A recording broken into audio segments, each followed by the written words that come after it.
টালমাটাল যুদ্ধবিরতির মাঝে নিভৃতে ইসরায়েলি কারাগারে বন্দী এখনও ৯৫ ফিলিস্তিনি চিকিৎসক ও স্বাস্থ্যকর্মী। তাদের অবিলম্বে ও নিঃশর্ত মুক্তি দাবিতে বিশ্বজুড়ে চলছে প্রতিবাদ সমাবেশ। গেল ২ বছরে ইসরায়েলি হামলায় প্রাণ গেছে অন্তত ১,৭২২ ফিলিস্তিনি স্বাস্থ্যকর্মীর। একদিকে গাজায় কাগজে যুদ্ধবিরতি টিকবে কিনা তা নিয়ে বাড়ছে সংশয়, অন্যদিকে মরদেহের উদ্ধার কাজে হিমশিম খাচ্ছে হামাস। এই টালমাটাল পরিস্থিতিতে অনিশ্চিত হয়ে পড়েছে ইসরায়েলি কারাগারে বন্দী ৯৫ ফিলিস্তিনি চিকিৎসাকর্মীর মুক্তি।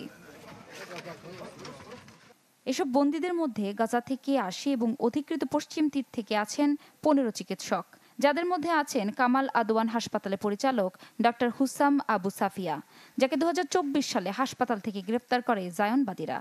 তার মুক্তি পাওয়ার কথা থাকলেও সম্প্রতি বিতর্কিত যোদ্ধা আইনে সাফিয়ার আটকাদেশ আরও ৬ মাস বাড়ানোর ঘোষণা দেয় ইসরায়েলি আদালত।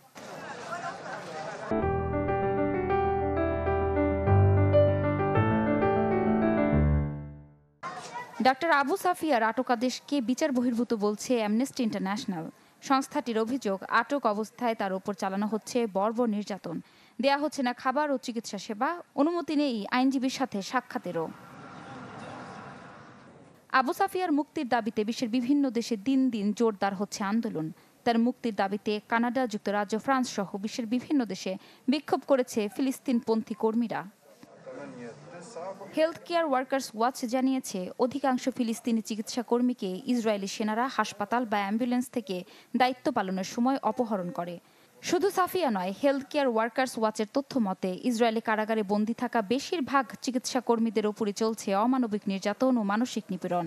সংস্থাটির দাবি, এভাবে চিকিৎসক আটক পুরোপুরি আন্তর্জাতিক মানবাধিকার আইনের লঙ্ঘন। ফিলিস্তিনের স্বাস্থ্য মন্ত্রণালয়ের তথ্য অনুযায়ী যুদ্ধের ২ বছরে আইডিএফের হামলায় প্রাণ গেছে অন্তত ১,৭২২ স্বাস্থ্যকর্মীর। কারাগারে বন্দী অবস্থায় ঝরেছে আরও ৫ জনের প্রাণ। এখনও কোনো খোঁজ নেই আরও ৫ জনের। গাজা স্বাস্থ্য অবকাঠামো ইতিমধ্যেই ৯৪% ক্ষতিগ্রস্ত বা ধ্বংস হয়েছে।